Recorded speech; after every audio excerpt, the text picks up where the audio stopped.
ఓం నమస్తే. నేను doctor Venkata Chaganti, president, university of applied Vedic sciences. ఈరోజు మనతో శ్రీ మురళి గారు ఉన్నారు. వీరు బోర్డ్ ఆఫ్ డైరెక్టర్స్లో ఒకళ్ళు, యూనివర్సిటీ ఆఫ్ అప్లైడ్ వేదిక్ సైన్సెస్కి. వారు ఈరోజు మంత్ర పఠనం చేస్తారట. విందాం మనం ఏం పఠనం చేస్తారో. నమస్కారం మురళి గారు. సార్ నమస్తే అండి. సో మంత్ర పఠనం కాదు సార్, మంత్రం గురించి. మంత్రం అంటే ఏమిటి, మంత్రం అది సంబంధించిన సర్ఫేస్ ఏరియా అంతా కవర్ చేద్దాం అనేది నా ఇంటెంట్. అది మంత్ర మంత్రం పఠనము. ఆ, మంత్ర ఆ, పఠనము అన్నది మంత్రం యొక్క పఠనమా, మంత్రం ఉమ్, గురించి పఠనమా, అది ఉమ్, ఏ సమాసం అన్నది మీ ఇష్టం. మీరు ఏం అవును సార్. మీరు ఎలా తీసుకుంటారా? అవును సార్, మంత్రం గురించి పఠనం సార్ అది ఓకే. అంతే. మంత్రం గురించి పఠనం. అవును సార్. చెప్పండి మురళి గారు. We're ready to listen. అసలు మంత్రం అంటే ఏంటి? మొదలు పెట్టండి. సార్ ఇది ఒక 5 to 7 minutes ఉంటుంది సార్. యా. ఓపిక్గా మీరు విని, ఉమ్, అట్లానే మన ఫాలోయర్స్ అందరూ కూడా విని, ఉమ్, ఆ తర్వాత సత్యాసత్యాలు అవన్నీ మీరు ఆ, నాకు చెప్తారని నేను అనుకుంటున్నాను సార్. అది నా తప్పకుండా. కోరిక. ఉం? ఉమ్, ఉం. యా. సో నేను నా మెషిన్ షేర్ చేసి నా నోట్స్ ని చూపిస్తాను సార్ నేను. Yeah, sure.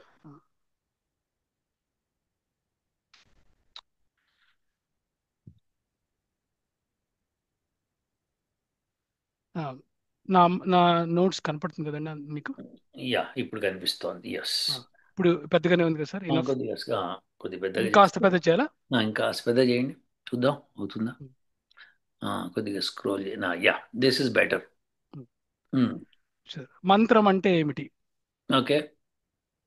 సో నా నోట్స్ లోంచి తీసుకున్నాను సార్. రకరకాల నోట్స్ లోంచి పెద్దవాళ్ళు చెప్పింది ఇది. నేను సొంతగా కనిపెట్టింది ఏం లేదు ఇందులో. అక్కడక్కడ నా ఇంటర్ప్రిటేషన్, కానీ most of the thing is పెద్దల నోట్స్ ఇదంతా కూడా.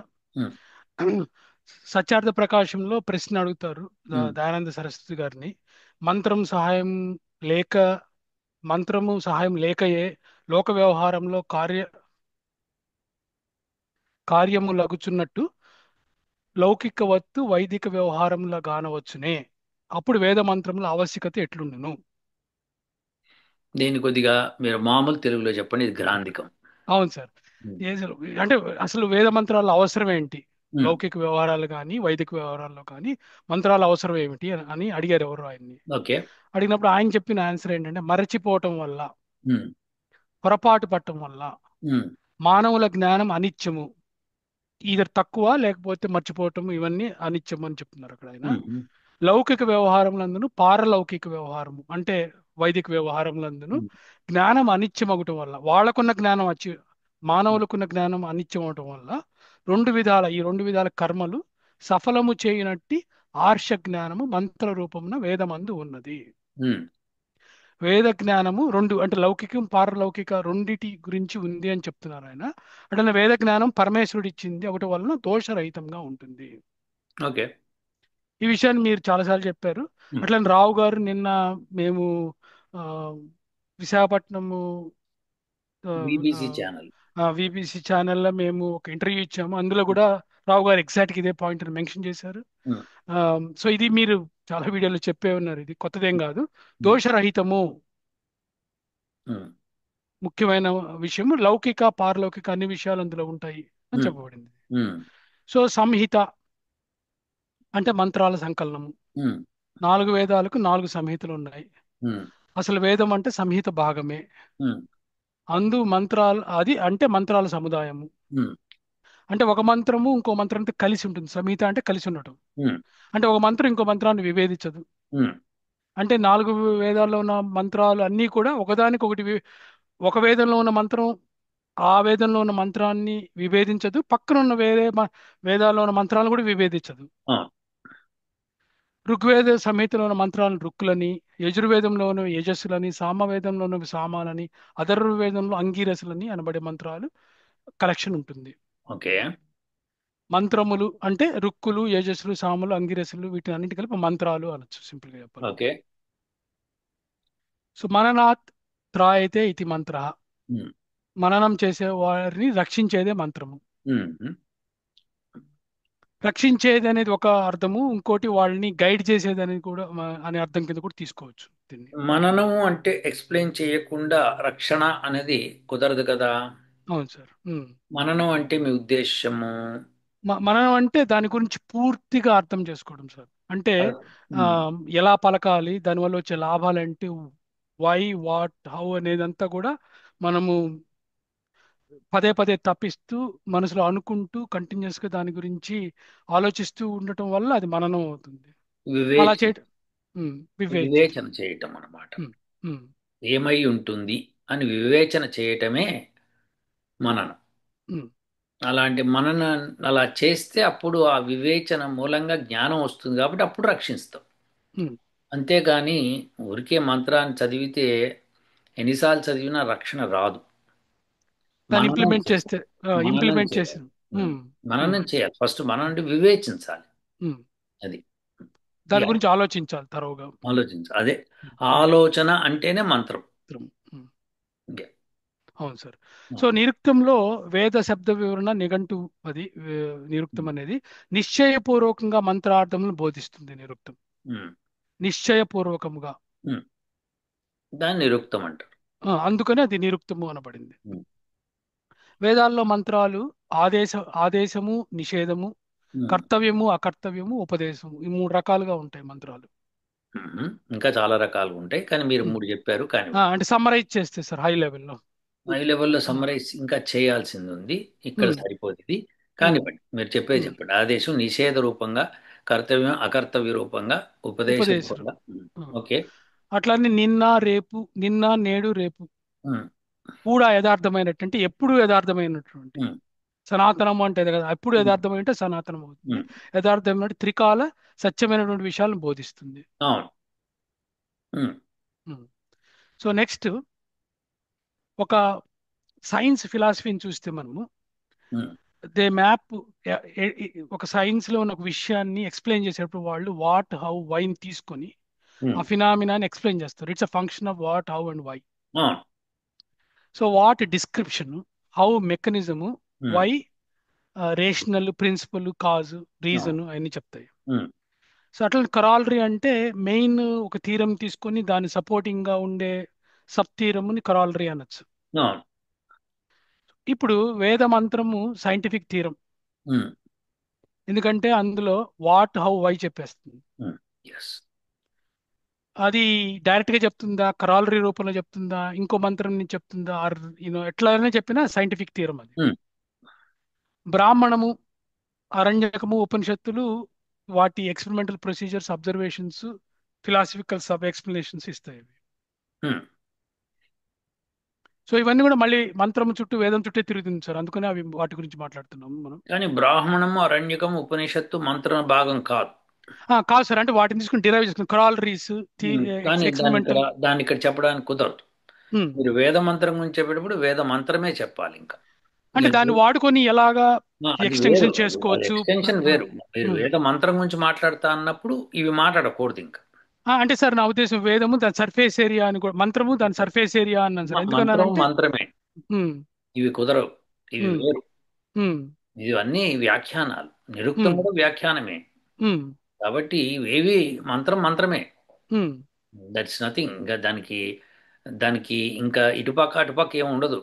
ఇక ఉమ్, మనం మాట్లాడుకునేవి మాత్రమే మనం డిరైవ్ చేయాలనుకున్న డిరైవ్ చేస్తాం కాబట్టి ఉమ్, వాటిని బ్రాహ్మణాలని, ఉమ్, అరణ్యకాలని, ఉపనిషత్తులని, దర్శనాలని చెప్పి ఇలా మాట్లాడుకుంటూ ఉంటాం. ఉమ్, కానీ మంత్రం అన్నది వేద భాగం. ఉమ్. ఇవన్నీ కావు. అవును. బ్రాహ్మణం కాదు, అరణ్యకం కాదు, ఉపనిషత్తు కాదు, నిరుక్తం కాదు. ఇవన్నీ వేద భాగాలు కాదు ఇవి. అవును సార్, సంహితలు మాత్రమే వేద భాగాలు. సో వేద ఉమ్, వ్యాఖ్యానాలు మాత్రమే అవన్నీ. ఉమ్, సో అవన్నీ కూడా అవి శాస్త్రాలు. వాటిని ఉమ్, శాస్త్రాలు అంటారు అనమాట. ఉమ్, వేదానికి అనుకూలంగా మాట్లాడేవి కాబట్టి అవి ఉమ్, శాస్త్రాలే. ఉమ్, అసలు శాస్త్రం అంటే వేదమే మళ్ళీ. Um, um. Um. Sure sir, thank you. Um. So అట్లానే మంత్రానికి మనం చాలాసార్లు మాట్లాడుకున్నాం సార్. ఇది నేను ఒక 52 వీడియోస్ చేసాం మనం ఈ ఉమ్. మంత్రము, దాని మెటాడేటా గురించి. ఆ, దానిలో దేవత, ఋషి, ఛందస్సు, స్వరము అనే 4 ఉమ్. పారామీటర్స్ ఉంటాయి ఈచ్ ఉమ్. మంత్రానికి. ఆమ్, అవి వాటిని మెటాడేటా అంటున్నాను నేను. ఉమ్. వాటిని ఉపయోగించి ఆ మంత్రాన్ని అర్థం చేసుకోవాలి, అన్వయం చేసుకోవాలి. ఉమ్. దేవతలు 2 విధాలుగా ఉంటారు, చిత్, ఉమ్. అచిత్. ఉమ్. ఆమ్, అచిత్ ఆర్ జడ దేవతలు కర్మ స్వరూపాలు. అవి స్వతంత్రులైన పురుష విధ చేతన దేవతల అంటే బ్రాహ్మణుల, విద్వాంసుల, రాజుల ఆధీనంలో ఉంటాయి. ఆ జడ దేవతల అంటే ఇంద్రుడు, ఆదిత్యుడు, ఉమ్. అగ్ని, మరుత్తులు, రుద్రులు ఇలాంటి దేవతల రచన చేతనా దేవతల ప్రయోజనం కొరకే ఉన్నాయి. ఎస్. డౌటే లేదు. ఉమ్, చేతనా దేవతల యొక్క ప్రయోజనం కోసమే అచేతన దేవతలు ఉన్నాయి. ఉమ్. వాటిని ఎలా ఉపయోగించుకోవడం అనేది చెప్పే ఆ డీటెయిల్స్ అన్ని ఆ మంత్రాల్లో ఉంటాయి. చెప్పబడినాయి అవును. బేసికల్గా. సో ఇప్పుడు దేవత అంటే చెప్పాను సార్. ఇప్పుడు ఇందులో ఈ ఈ 4 ఉమ్. పారామీటర్స్ లో దేవత అంటే ఇక్కడ చెప్పాను నేను. అవును. ఆ, చిత్తు అచిత్తు జడ చేతన దేవతలు 2 రకాలు అని ఉమ్. చెప్పుకున్నాము. ఋషి అంటే ఎవరంటే ఆ నిమ్నోత్తమైన ఋషుల అభిప్రాయములతో మంత్రద్రష్ట ఉమ్. మంత్రదర్శనములు ఉమ్. భవంతి అగుచున్నవి. ఉమ్. ఋషులు మంత్రములను దర్శించు వారే కాని మంత్రకర్తలు కారు. అవును. వేదములు ఈశ్వరునిచే నిర్మితములు. అవును. సో ఎవరైతే ఈశ్వరునిచే నిర్మితులైన ఈ మంత్రాలని దర్శించారో వాళ్ళు ఋషులు అనబడ్డారు. అవును. వేదములు ఈశ్వరుడి యొక్క జ్ఞానం. ఉమ్, సో ఆ జ్ఞానాన్ని దర్శించిన వాళ్ళు మాత్రమే ఋషులు అనబడతారు. ఉమ్, మంత్రద్రష్ట అంటారు ఋషిని. ఉమ్. ఋషయో మంత్రద్రష్ట. ఉమ్. అవును సార్. అట్లానే వాళ్ళు ఒక మంత్రాన్ని అనేక ఋషులు దర్శించారు అని కూడా తెలుస్తుంది మనకి అవును. మంత్రాలను చూసినప్పుడు. అవును. సో తర్వాత ఛందస్సు, ఆ 3వ పారామీటర్ ఛందస్సు. ఉమ్. ఛందస్సు అంటే ఛందాంసి ఛాదనాత్ ఉమ్. మంత్రములు ఛందోమయములు. ఛాదనము కప్పుట వలన ఛందస్సులు అనబడుతున్నవి. ఉమ్. మంత్రములను ఛందస్సులు కప్పి ఉంచుతాయి, అందుకని అవి ఛందస్సులు అనబడుతున్నాయి. అవును. అంటే మంత్రముని ఆ ఛందస్ అంటే మంత్రాల లయబద్ధంగా ఉంచుతాయి అవి. అక్షరాల సంఖ్య మాత్రమే కాకుండా ప్రతి అక్షరాన్ని చౌకగా కౌంట్ చేసేటప్పుడు లీస్ట్ కౌంటింగ్ లో మనం వెళ్ళినప్పుడు ఏ ఏ ఛందస్కి ఎన్ని అక్షరాలు ఉన్నాయి అలాంటి విషయాలు తెలుస్తాయి మనకి. ఓకే. ఆ, ఆ, అట్లానే సగం మాత్రలు, రకరకాల మాత్ర అంటే యూనో అది ఆ, ఒక యూనిట్ ఆఫ్ సౌండ్ అది. ఆ, ఉమ్. అందులో దైవ ఛందస్సులు 7 అని చెప్తుంటారు. ఉమ్. అది గాయత్రి ఛందస్సు 24 అక్షరాలు ఉంటాయి దానిలో. ఉమ్. ఆ తర్వాత 3 చరణాలు ఉమ్.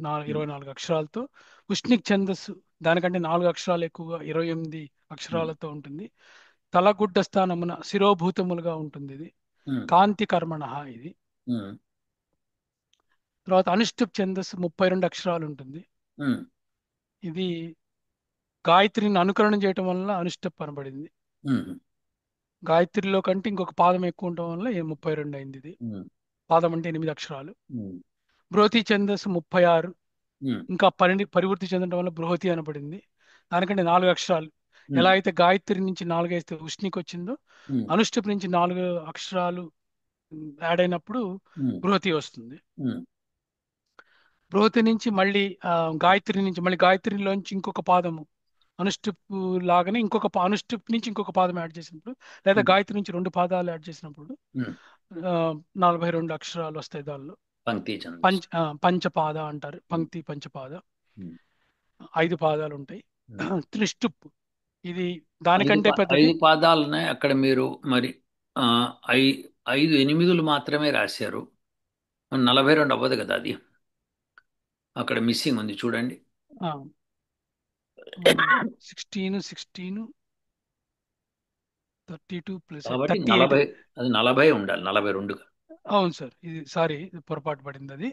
ఆ, 5 పాదాలు ఒక్కొక్కటి 8 అక్షరాలు, 8 యా. 5 40 ఉండాలి. అవును ఉమ్. Sir, sorry.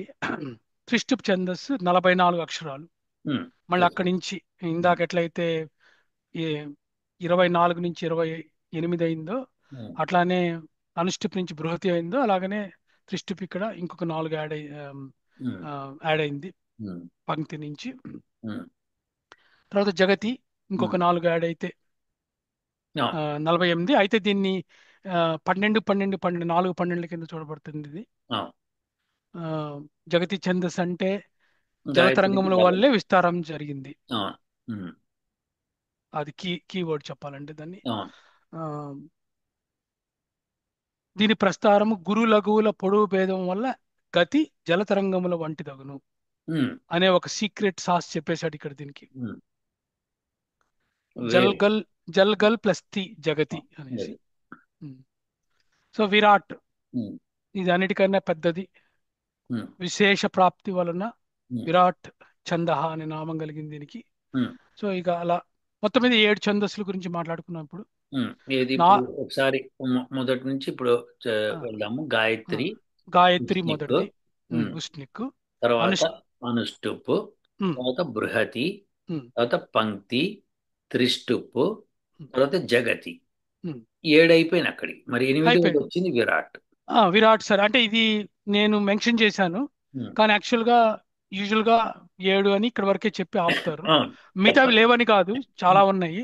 ఉమ్, ఛందస్సులు అనేక కాంబినేషన్స్, ఫర్ ఎగ్జాంపుల్ ఉమ్, గాయత్రి, వీటన్నిటిలో ఒక అక్షరము తక్కువైనా ఎక్కువ హెచ్చు తగ్గుల వల్ల కూడా ఉమ్. చాలా ఛందస్సులు ఇంకా ఫామ్ అవుతూ ఛందస్సులు ఉంటాయి. 108 రకాలు ఉన్నాయి, కానీ ఆ, మనము ముఖ్యంగా 7 మాట్లాడుకుంటాం. మాట్లాడండి, ఎందుకంటే వేదంలో ఎక్కువ వీటి సబ్ ఫ్లేవర్స్ గురించే ఎక్కువ ఉన్నాయి కాబట్టి ఉమ్, అని సార్. ఉమ్, యా. సో అట్లానే స్వరాలు ఉమ్, 7 ముఖ్యంగా. ఉమ్, ఆ, ఏది సామవేదం పరంగా చూసినప్పుడు, సామవేద పరంగా కాకుండా అంటే సంగీత పరంగా చూడకుండా ఉన్నప్పుడు అవి కూడా 7 ఉన్నాయి. కానీ ముఖ్యంగా ఉదాత్త అనుదాత్త స్వరితాల గురించి మాట్లాడుకుంటూ ఉంటారు బయట. ఆ, అంటే వాటి ఉదాత్త అనుదాత్త స్వరితాలు 3 ఉన్నాయి కదా. ఉమ్, ఇప్పుడు ఈ మూడిట్లోంచి 7 బయటకు వస్తాయి అన్నమాట. ఉమ్. మూడిట్లోంచి మీరు రాశారా, అవి రాయలేదా? ఆ, రాశాను సార్, ఆ, ఇది నాకు తెలియదు సార్, ఇది ఎంతవరకు కట్టండి. స్వరిత, దీర్ఘ స్వరిత, కకపాద, హంస ప్రయోగ, ప్లుత. ఇప్పుడు ఈ వీటిలో ఉమ్, ఏంటంటే ఇక్కడ మీరు ఈ పేర్లు కకపాద, హంసప్రయోగం ఇవన్నీ ఎవరు వాడతారో మనకు తెలియదు. ఉమ్, కానీ ఈ దీర్ఘ సరిత తర్వాత ఇప్పుడు స్వరితాత్, స్వరితాత్, స్వరిత మీద స్వరితం అంటే ఏంటి, స్వరితము ఎక్కువయి అనుదాతం తక్కువయి ఇట్లా కూడా కొన్ని కాంబినేషన్స్ ఏర్పడతాయి అన్నమాట. ఉమ్, సో దెర్ఫోర్ అవి కలిపితే ఆ మూడు కలిపితే వచ్చేదే మీకు 7 రకాలు వస్తాయి. ఇవి ఉమ్, కాకుండా ఉమ్, ఇవి మంత్ర పఠనం కోసం. ఉమ్. అవి అవును సార్. కాకుండా ఇప్పుడు మీకు స్వరము అని చూపించే షడ్జమ స్వరము ఇవన్నీ చూపిస్తారు, అది ఈ స్వరాలు కాదు ఇవి. అవును సార్, సామవేదంలో గానం కోసం చేర్పడి సంగీతపరమైన అది స్వరాభ్యాసం అది కోసం. వేరు, మళ్ళీ సామవేద ఉమ్, గానం వేరు మళ్ళీ. అవును ఈ సార్. షడ్జమ స్వరాలు, ఈ 7 స్వరాలు సంగీత స్వరాలు ఇవి. ఉమ్, ఇవి వీణా వాద్యంతో మృదంగంతో కలిపి పాడే వాటిని ఈ మోడల్లో పాడాలి అని ఉంటుందన్నమాట. అంటే ఉమ్, ఒక మంత్రాన్ని మీరు యు కెన్ సింగ్ ఇన్ షడ్జమంలో పాడొచ్చు, గాంధారంలో పాడొచ్చు, అట్లా దైవతంలో పాడొచ్చు, ఇట్లా పాడొచ్చు అన్నమాట. మంత్రాన్ని ఉమ్, పాడొచ్చు, ఉమ్. మంత్ర పఠనం కాకుండా మంత్రాన్ని పాడొచ్చు. అవును సార్. అప్పుడు ఉమ్, దానికి సంగీత సంబంధమైన ఇన్స్ట్రుమెంట్స్ ఉండాలన్నమాట. ఉమ్. ఓకే, ఇప్పుడు వృషభము, గాంధారము, మధ్యమము, పంచమము, దైవత, నిషాద ఇవి ఉన్నాయి కదా. అవును సార్. ఇవన్నీ ఉమ్, కూడా సంగీత పరంగా పాడేవి, వాటికి వాద్యాలు అవసరం. ఉమ్, కానీ వేరే మంత్ర పఠనం చేసేటప్పుడు వాద్యం ఉండదు. ఉమ్, పఠనానికి అదే అదే పఠనంలోనే వాద్యం వచ్చేస్తూ ఉంటుంది అనమాట. ఆ అది హెచ్చు దాన్ని తగ్గులు ఆ, అది గొంతుల చాలా సవరింపుతో గ్రేట్నెస్ తెప్పించు. అనమాట. అది అది ఉమ్, విపరీతమైన గ్రేట్. సో ఉమ్, ఇలా పాడడానికి సంగీతానికి మీరు మామూలుగా ఒక సినిమా పాట పాడేటప్పటికి దానికి ఆ, సంగీతము అనే వెనకాల మ్యూజికల్ ఇన్స్ట్రుమెంట్స్తో, ఆ, వాయిద్యాలతో మీకు సౌండ్ వస్తూ ఉంటుంది.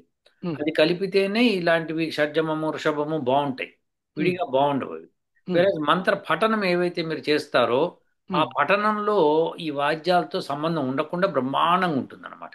ఉమ్. అది యా. అవును సార్. ప్రొసీడ్ అవ్వండి. అందుకనే చక్కగా వాళ్ళు సామవేదం కాకపోయినా మంత్రాలు పాడినప్పుడు వినటానికి వినసొంపుగా ఉంటాయి అవన్నీ యా. చక్కగా.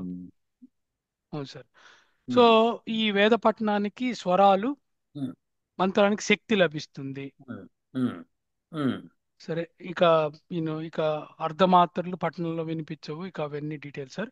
సో మంత్రాల పదముల నిడివి, పదాల మధ్య విరామాన్ని ఒక మాత్ర తో, యూజువల్ గా ఒక మాత్రతో చెప్తుంటారు. చిన్న దాన్ని హ్రస్వస్వరము, దీర్ఘస్వరం అయితే 2 మాత్రలు, ప్లుతం అయితే 3, వాక్యం తర్వాత విరామము 2 లేక 3 మాత్రలతో, ఇట్లా రకరకాలుగా ఇవి ఆ సెపరేషన్ ఇస్తూ ఉంటారు. సరే, బానే ఉంది. ఇందాక చెప్పుకున్నాం ఆల్రెడీ, నిగమము అంటే నిశ్చయించినట్టు వేద శబ్దము. ఇప్పుడు శబ్దం గురించి మాట్లాడుతున్నాం సార్, అందులోనే వేద మంత్రంలో ఉన్న శబ్దాల గురించి మాట్లాడుతున్నాం. నిశ్చయమగునట్టి వేద శబ్దము ఏదైతే ఉంటుందో దాన్ని నిగమము అంటారు. ని నిఘంటువులో ఈ నిగమాల గురించి చెప్తాడు ఫస్ట్. అనేక అక్షరాలు, వాటి ఎందుకు నిశ్చయాత్మకమైన ఈ మీనింగ్ వచ్చిందో దాన్ని విడదీసి మరీ చెప్తాడు డీటెయిల్ గా ఆయన, నిరుక్తకారుడు. సో వాటిల్లో 3 రకాలుగా చెప్తాడు. ప్రత్యక్ష వృత్తి, స్పష్టమైన అర్థము, పరోక్ష వృత్తి దాగి ఉన్న అర్థము, ఉమ్, అతి పరోక్ష వృత్తి అతిగా గుప్త అర్థమునిచ్చే, అతిగా దాగి ఉన్నారు గుప్త ఎస్, అర్థం ఇచ్చే శబ్దము. Yes, correct. సో ఇది శబ్దము లెవెల్లో ఈ మూడు కేటగిరీస్ ఉమ్, చెప్పుకుంటూ వచ్చాడు సార్. ఇది తర్వాత మంత్రములు, సరే ఇది దీన్ని పరోక్షములు అంటే మనకు ప్రత్యక్షంగా అగుపించిన పదార్థముల అదే గుణముల మరి గురించి ప్రత్యక్ష వృత్తి పరోక్ష వృత్తి అన్నవే ఇవి. అవును సార్, ఇవే. పరోక్షములు అంటే పరోక్ష వృత్తి అన్నమాట. అవునండి. ప్రత్యక్షములు అంటే ఉమ్, ప్రత్యక్ష వృత్తి. అవును. ఆ, దాని గురించి డీటెయిల్గా ఇక్కడ రాశాను. అవును. ఉమ్. ఉమ్. సో ఇప్పుడు ఉమ్, పరోక్ష అర్థాలు తెలియజేసే మంత్రములలో ఉన్న శబ్దాలని ప్రథమ పురుషంతో థర్డ్ పర్సన్ లో చెప్పబడతాయి. అవును, అవును, ప్రత్యక్ష అర్థాలు తెలిపేవన్నీ సెకండ్ పర్సన్ మధ్యమ అవును, పురుషతో, అవును. స్పేస్ వచ్చింది సారీ, ఇక్కడ ఉమ్. మధ్యమ పురుషతో చెప్పబడతాయి. ఆధ్యాత్మములు, ఆత్మ పరమాత్మల ప్రథమ గురించి పురుషుడు. చెప్పేవన్నీ ఫస్ట్ ఉత్తమ పర్సన్ ఉత్తమ ప్రథమ పురుషుడు. పురుషతో, ఉత్తమ పురుషతో చెప్పబడతాయి. యా. అంటే జడ పదార్థ వీటినే వీటినే ఏమనాలంటే ఈ మూడిటిని మనము ఒక రకంగా ఆది దైవికము, ఆది భౌతికము, ఆధ్యాత్మము శాస్త్రిక, అని మూడు ఉంటాయి అన్నమాట. అవును సార్, అది కూడా రాశాను సార్, కింద వస్తుంది అంటే కూడా. ఈ మూడే అవి అన్నమాట. ఇప్పుడు అవును అండి, ఈ మీరు మూడే అవి అండి. అవునండి. అలా చెప్పుకుంటాం అన్నమాట. సో ఇందాక మీరు మంత్రాలు మూడు రకాలు అన్నది ఇది యాక్చువల్గా అన్నమాట. ఇది మంత్రాలు మూడు రకాలు అన్నది. So third person, second person, first first person. Person. So మనకి ఇంగ్లీష్లో థర్డ్ పర్సన్ అంటే ఈ సంస్కృతంలో ప్రథమ పురుష అవుతుంది అనమాట. అదే ఉత్తమ పురుష ఫస్ట్ పర్సన్ ఏదైతే ఉందో అది అది ఫస్ట్ పర్సన్. ఇంగ్లీష్లో ఫస్ట్ పర్సన్ అంటే యాక్చువల్గా మీకు ఎవరైతే మాట్లాడుతున్నాడో వాడే సెల్ఫ్ అవుతాడు కదా. సెల్ఫ్ ఇంకో, అన్నట్టుగా. సో అది కాబట్టి అది ఉత్తమ పురుష అని పేరు పెట్టారు. మధ్యమ పురుష సెకండ్ పర్సన్, అది బాగానే ఉంది, పేరుకు తగ్గట్టుగా మధ్యమ అంటే నీవు, నువ్వు, నువ్వు, మీరు, మీరు ఇలాంటివన్నీ అన్నమాట. అది థర్డ్ పర్సన్ అతడు, అవి అని ఆమె, వస్తాయి. అతను, అవి, ఆమె యా. ఇలాంటివి. అవును సార్. సో జడ పదార్థములని ప్రథమ పురుషంతో చెప్పబడుతుంది. అవును, చేతనములు మధ్యమ ఉత్తమ ఉమ్, పురుషులందు ఉంటారు, అవును, ఉంటాయి. అవునండి. అందుకని ఇది అది ఆది భౌతికము, ఆది దైవికము దైవకముగా. అన్నమాట. అవును. సో వెరాజ్ ఆధ్యాత్మికము అది మన ఏమంటే ఆది దైవికం అయితే కనుక అది థర్డ్ పర్సన్ అవుతాడు ఆటోమేటిక్గా. అంటే థర్డ్ పర్సన్ ఇక్కడ మనకి ప్రథమ పురుష అన్నమాట.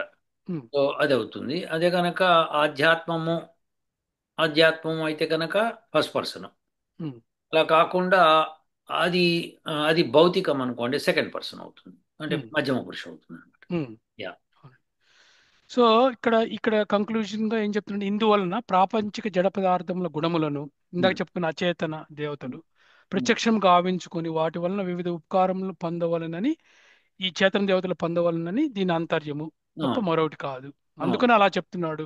ఆ ఉమ్. ఉత్తమ మధ్యమ వీటిని వాడుకొని జడ పదార్థముల గుణాలని వాటిని మనం ఎలా ఉపయోగించుకోవాలి, మనం అవేం చేస్తే మనం ఏం చేసుకోవాలి తెలుసుకోవడం అది కోసం ఇవి అది ఈ వాడుతున్నాడు అని వేద చెప్తున్నాడు. మంత్రాల్లో చక్కగా ఒక మంచి పాయింట్ మీరు లేవనెత్తారు. ఎవరైతే మంత్రాన్ని పఠిస్తారో, ఎవరైతే ఉమ్, మంత్రాన్ని ఉపయోగిస్తారో వాళ్ళ లాభం కోసమే ఆ మంత్రం. ఉమ్, వాళ్ళు వాళ్ళ సొసైటీ కోసము, వాళ్ళ యొక్క కమ్యూనిటీ కోసము ఆ లాభం అది. ఉమ్, అంటే ప్రపంచంలో ఉన్న మానవులందరికీ లాభపడాలనే దృష్టితో మంత్రాన్ని మనము చదువుకుంటాం. ఉమ్, అయితే మూఢనమ్మకాలు ఎట్లా ప్రబలిని అంటే మనం మీరు చూశారు కదా. ఇప్పుడు ప్రకృతి వైపరీత్యం వచ్చినప్పుడు దాన్ని అమ్మో దాన్ని ఆపాలంటే మనకి ఇదవుతుంది అని, కానీ అది మంత్రం అర్థం తెలియక, మంత్రం అంటే ఏంటో తెలియక వాళ్ళు పడిన పాటలు అనమాట అవి కొంతమంది.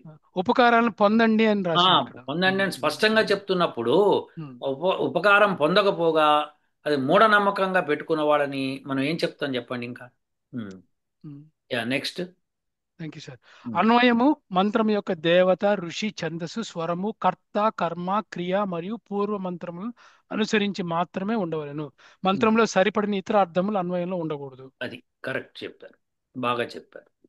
అంటే ఇది మెటాడేటా గురించి మాట్లాడుకున్నాం ఆల్రెడీ. ఎస్, కానీ ఇప్పుడు కర్త, కర్మ, ఇప్పుడు ఈ జడ పదార్థాలు వాటి గుణాలు అవన్నీ అక్కడ అదే ఎవరు ప్రథమ చేశారు, పురుష, ఎవరు మధ్యమ పురుష, ఉత్తమ పురుషాన్ని బట్టి కర్త కర్మ క్రియలు ఇలా, ఆధారపడి ఉంటాయి. ఆ, పూర్వమంత్రులను అనుసరించి అంటే అది ఆ యొక్క ఆ యొక్క సందర్భాన్ని బట్టి ఉంటాయి అన్నమాట. కాంటెక్స్ట్ ముందు అది మంత్రంలోంచి అనువృత్తి కానీ. అవుతాయి. కొన్నిసార్లు మంత్రంలో లేని పదాలు పూర్వమంత్రం నుంచి తెచ్చుకుంటాం, అది అనువృత్తి అంటారు అనమాట. సో అలా తేవాల్సి వస్తుంది అనమాట. అప్పుడు ఎందుకంటే మంత్రం కంటిన్యూషన్ ఉంటుంది కాబట్టి ఆ కాంటెక్స్ట్ మిస్ అవ్వకుండా ముందుకెళ్ళి తెచ్చుకోవాలి అంటే కాంటెక్స్ట్ అది మనం. ఎందుకు తెచ్చుకోవాలంటే మంత్రము షార్టెస్ట్ ఫామ్ లో ఉంటుంది కాబట్టి అలా తెచ్చుకోవాల్సి వస్తుంది. ఉమ్. అది. అవును సార్. అలా అని చెప్పి ఇతర అర్థములు ఫిట్ అవనే అర్థాలు మనం ఫోర్స్ ఫిట్ చేయకూడదు. అవును, ఉమ్, ఉమ్. కరెక్ట్. బా సరే, అయితే మంత్రమునకు అనేక అర్థములు ఉండొచ్చు.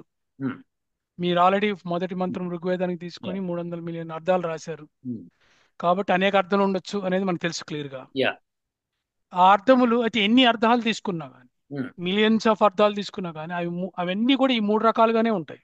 ఎస్. అది ఆది దైవికము, ఆది భౌతికము, ఆది ఆధ్యాత్మికం. భౌతికము, ఆధ్యాత్మికము. అవును. ఉమ్, ఇట్లానే ఉంటాయి ఆ క్లాసిఫికేషన్ మటుకు, అవును. అది మటుకు మారదు. ఎస్. నాలుగు. ఉమ్, ఉమ్. సో మంత్ర అర్ధభాగము ఉమ్, ఎక్కడ అర్థము సంగతము కాదు, ఉమ్, అంటే ఫిట్ అవ్వదు, ఉమ్, శబ్దము ఒక విధముగా ఉండి అర్థము మరొక విధముగా ఉన్న పక్షమున, ఉమ్, ఒకవేళ అట్లా ఉంటే, ఉమ్, వ్యాకరణ ప్రక్రియతో సిద్ధం కాకున్నప్పుడు, ఉమ్, ఒకసారి వ్యాకరణతో కూడా ఫిట్ అవ్వకపోతే, ఉమ్, అప్పుడు అర్థమునకు ప్రాముఖ్యత కలిగించవలెను. ఏలననగా అర్థము ముఖ్యము, శబ్దము గౌణము. యా. ఇది కూడా అర్థం అర్థమే డిక్షనరీలో ముఖ్యం. చెప్పబడిన ఉమ్, ఫార్మ్ రూల్ సార్, ఇది ఒక రూల్ ఇది అవును. యాక్చువల్. ఉమ్, అర్థం ముఖ్యం ఎప్పుడు. సో శబ్దము గౌణము, అర్థము ముఖ్యం. ఎస్. అందుకని అర్ధ భాగానికి ఎంత ఇంపార్టెన్స్ ఉంది ఎస్. అనేది క్లియర్గా అందుకనే తెలిసిపోతుంది సార్ ఇక్కడ. స్వరపాఠం కంటే అర్ధపాఠమే ఇంపార్టెంట్ అని మనకు అర్థమవుతున్నది. క్లియర్గా ఇక్కడ తెలిసిపోతుంది సార్. శబ్దం అంటే స్వరపాఠం, ఇది ఎస్. ఇది అర్ధపాఠం. యా. తర్వాత స్వాహ అంటుంటాం మనం అవును. మంత్రము ఉమ్, హోమాల్లో చేసేటప్పుడు అంతా కూడా. ఉమ్, స్వాహాకృతయ, ఉమ్, స్వాహ ఉమ్, అంటే తన హృదయం యొక్క వాక్కు, ఉమ్, వాణి. ఉమ్, స్వాహ సు ఉమ్, ఆహ.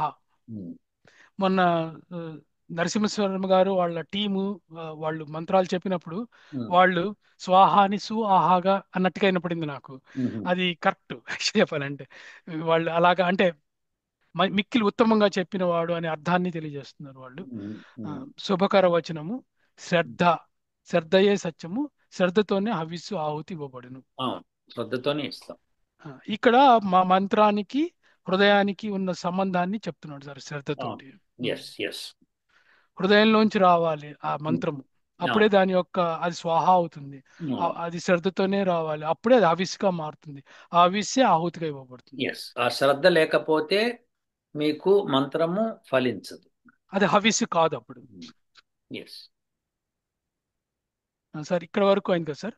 సో యజ్ఞ ప్రక్రియలో ఇక్కడ ఇప్పుడు ఇక్కడి నుంచి నేను చెప్పబోయే next generation scientific implementation sir. ఇప్పుడు ఇక్కడి నుంచి చెప్పబోయే నెక్స్ట్ ఒక పేజీ సైంటిఫిక్ రీజనింగ్ నాది. అదేంటంటే ముందు అది అక్కడికి వెళ్ళడానికి ముందు ఇంకాస్త తెలుసుకుంటున్నాం సార్. అగ్ని దూత కార్యములను ఎరుగువాడవు, పురాణ స్వల్పమును అధికము చేసి చూపువాడు. ఎందుకో చెప్తాను సార్ ఇది ఎందుకు పెట్టాను అనేది. హే అగ్ని, స్తుతిని తెలుసుకొనుము. ఆ స్తుతిని అంటే ఎవరైతే స్వాహా చేశారో ఆ స్థుతిని తెలుసుకొనుము. యజ్ఞకర్మ సంపాదింపుము. తయాబోధ ఇతః, ఆ స్థితితో నీవు దేవతలకు బోధింతువు. ఆయన క్యారీ చేస్తాడు అది. ద్వారహ, అగ్ని ద్వారంలాగా రాకపోకలు జరుపును.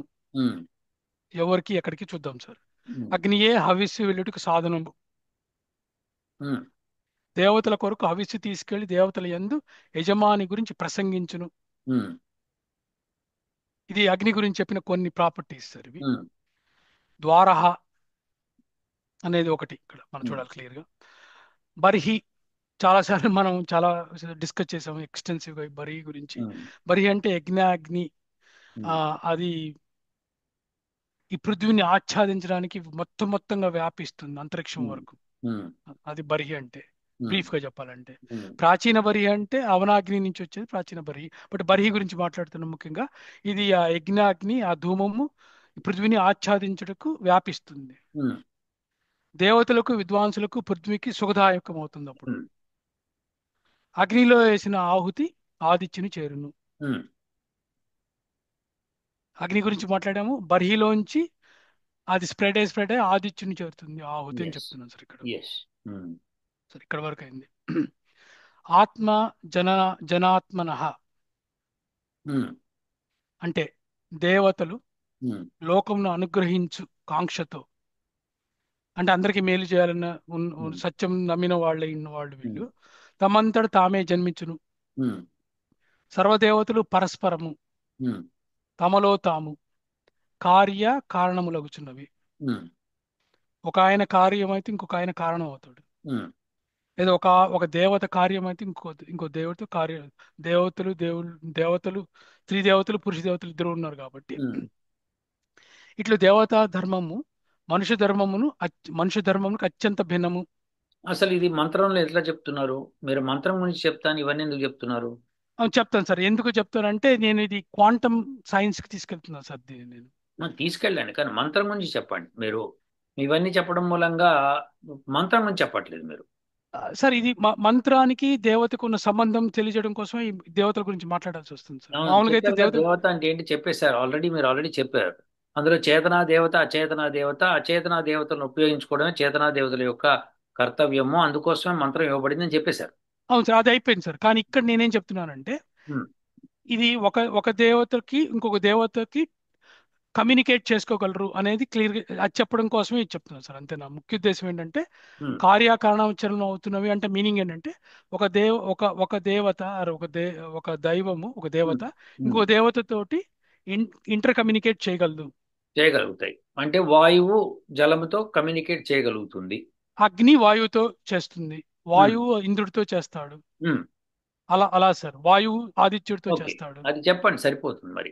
అంతే సార్. అది నా ఇంటెంట్ ఇక్కడ. ఉమ్, ఉమ్, ఉమ్, తర్వాత ఇప్పుడు దేవతలు వినగలరు. ఉమ్. మనం ఇదివరకు కూడా మాట్లాడుకున్నాం సార్ అవును. దీని గురించి. ఉమ్. అగ్ని వాయువు. చిత్రస్రవస్తమః, ఆ, అది అట్లా. చిత్రస్రవస్తమః అని చెప్పుకున్నాం మనము. అవును సార్, దాని మీద ఉమ్, ఒక సెషన్ కూడా చేసాం మనము. అవును. ఉమ్, ఉత్తమ కర్మలతో కూడిన మన స్థుతులను వచనములను అగ్ని వాయువు రుద్రుడు ఇంద్రుడు ఆదిత్యుడు ఉమ్, సరస్వతి రశ్మి ఉమ్, అంతరిక్ష సముద్ర జలములు విశ్వే దేవతలు మరుతులు మృత్యువు ఇంద్రాణి ఉమ్, అష్టవసువులు ఇంకా అనేకం. ఉమ్. దాదాపు అందరు దేవతలు వినగలరు. ఇంకా సింపుల్ గా చెప్పాలంటే ఎస్. ఒక ఒక ఒక శాంపుల్ కోసం కొన్ని రాసాం అంతే మనం. ఇప్పుడు ఏ దేవత అన్నా వినాల్సిందే ఒకసారి. ఉం.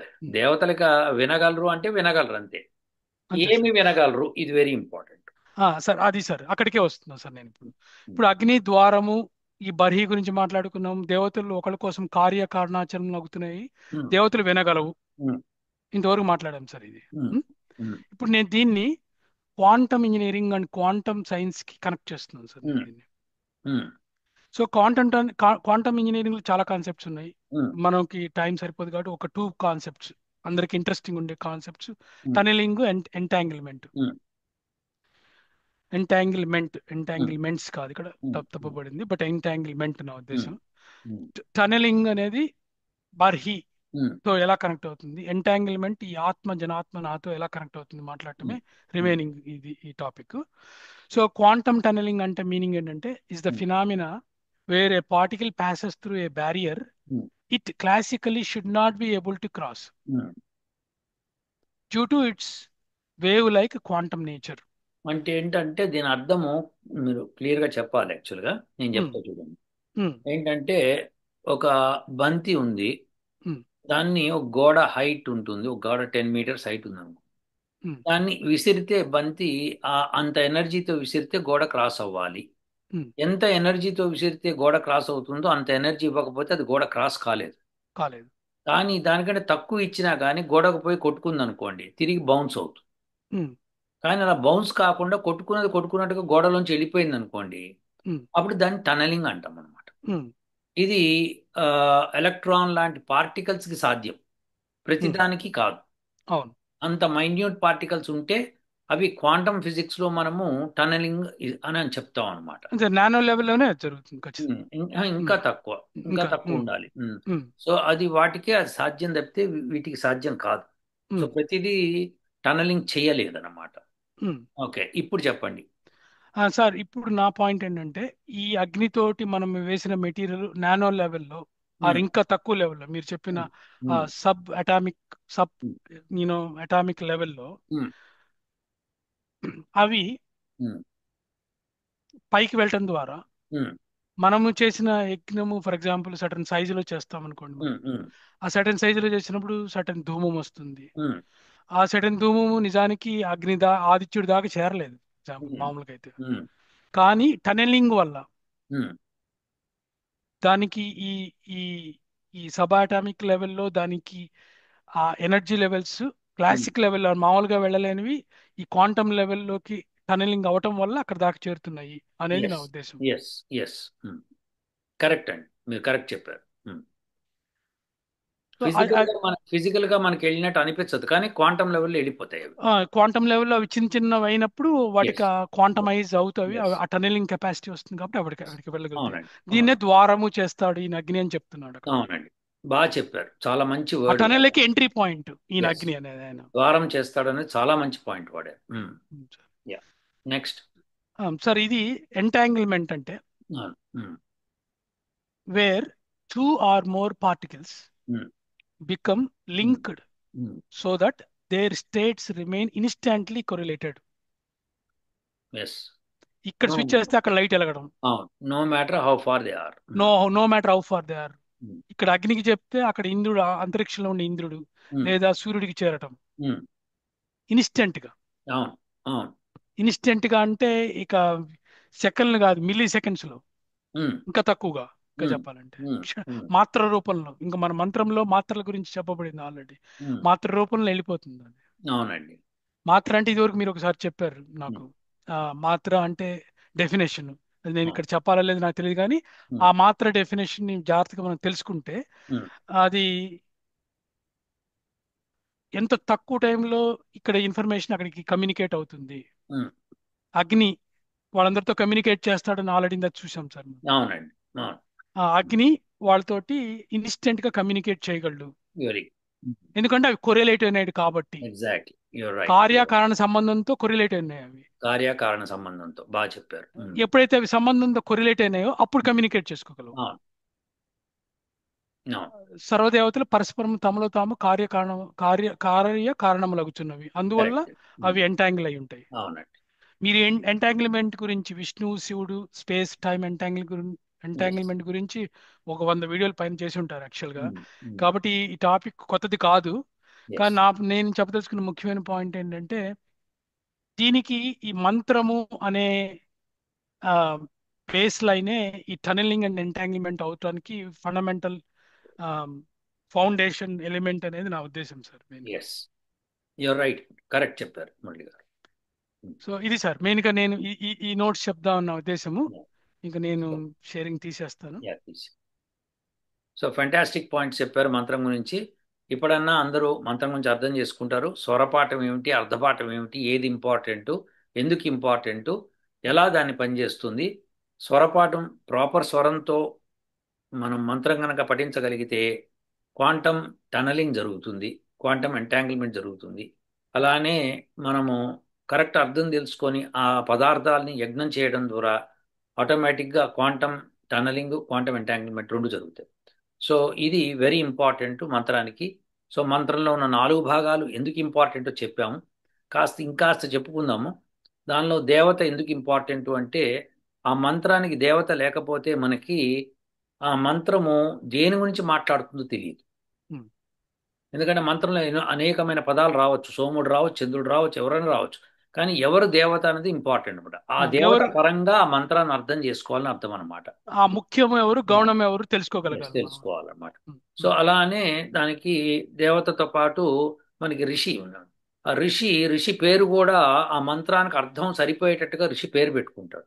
Hmm. లైక్ విశ్వమిత్ర అని పేరు పెట్టుకున్నప్పుడు దానికి ఆ మంత్రము విశ్వానికి మిత్రుడు వంటిది అనమాట. ఆ మంత్రం ఏ మంత్రమైనా సరే, అది గాయత్రి మంత్రం మనకు తెలిసిన విషయం అది. అలానే మంత్రాలు రకరకాల ఋషుల పేర్లు ఉంటాయి దానికి. సో ఆ పేర్లను బట్టి మనం అర్థం చేసుకోవాల్సింది ఆ మంత్రం యొక్క అర్థము దానికి ఆ విధంగా మారుతుంది అనమాట. అంటే నేనేమనుకుంటున్నా అంటే సార్, ఆ ఋషులకి వాళ్ళు ఆ మంత్రాన్ని దర్శించినప్పుడు వాళ్ళకి పిహెచ్డి ఇచ్చినప్పుడు వాళ్ళకి పెట్టే బిరుదు అని నేను అనుకుంటున్నాను. లేదు, లేదు, వాళ్ళకి వాళ్ళు పెట్టుకున్నవి ఆ పేర్లు. Hmm. Hmm. వాళ్ళు ఆ పెట్టుకున్నవి, బిరుదు ఎందుకంటే లేదా వాళ్ళు ఆ నిక్ నేమ్స్ తెచ్చుకున్నారు లేదు, లేదు, వాళ్ళు. వాళ్ళకి వాళ్ళు పెట్టుకున్నారు. లేకపోతే మనకు తెలియదు, ఎప్పటికీ Hmm. తెలియదు ఆ మంత్రం అర్థం తెలియదు అనమాట. మన అర్థం Hmm. తెలవడం కోసం పెట్టుకున్న కోసం పేరు. పెట్టుకున్నారు. తర్వాత ఇక ఛందస్సు. సైంటిఫిక్ నేమ్స్ అని చెప్పాలి సార్ వాళ్ళది. ఛందస్సు ఇది ఎంత ఇంపార్టెంట్ అంటే, ఆ ఛందస్సు మంత్రాన్ని కాపాడుతుంది అనమాట.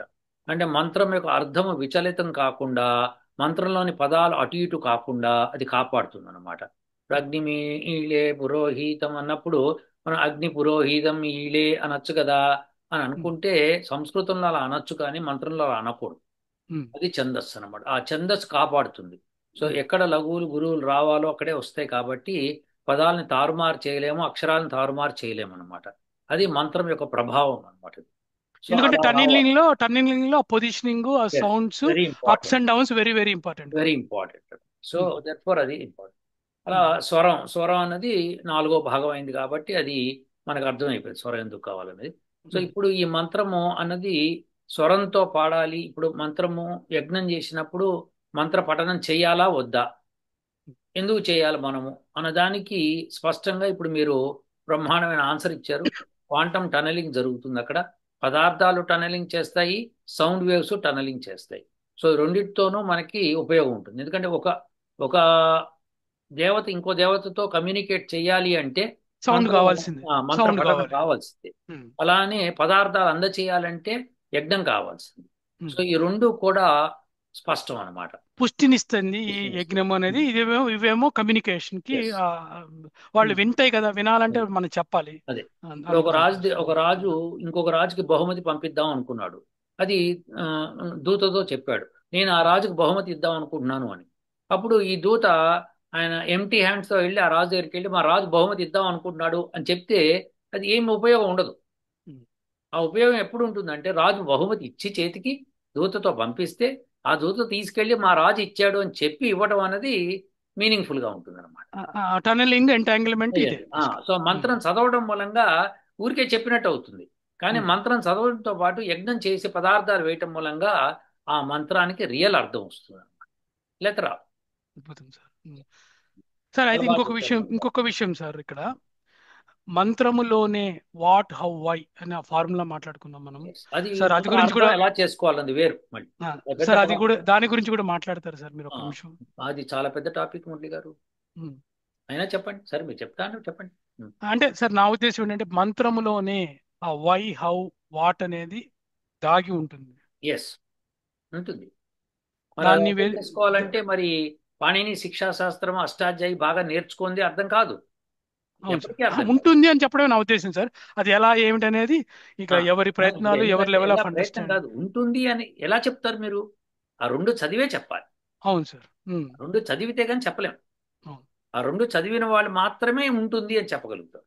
ఉమ్, లేకపోతే ఊహ అవుతుంది. ఉమ్, ఇప్పుడు ఇప్పుడు మీరు ఇప్పటిదాకా తీసినంత నోట్స్ మంచిగా చక్కగా మన శాస్త్రాల నుంచి తీసి చెప్పారు.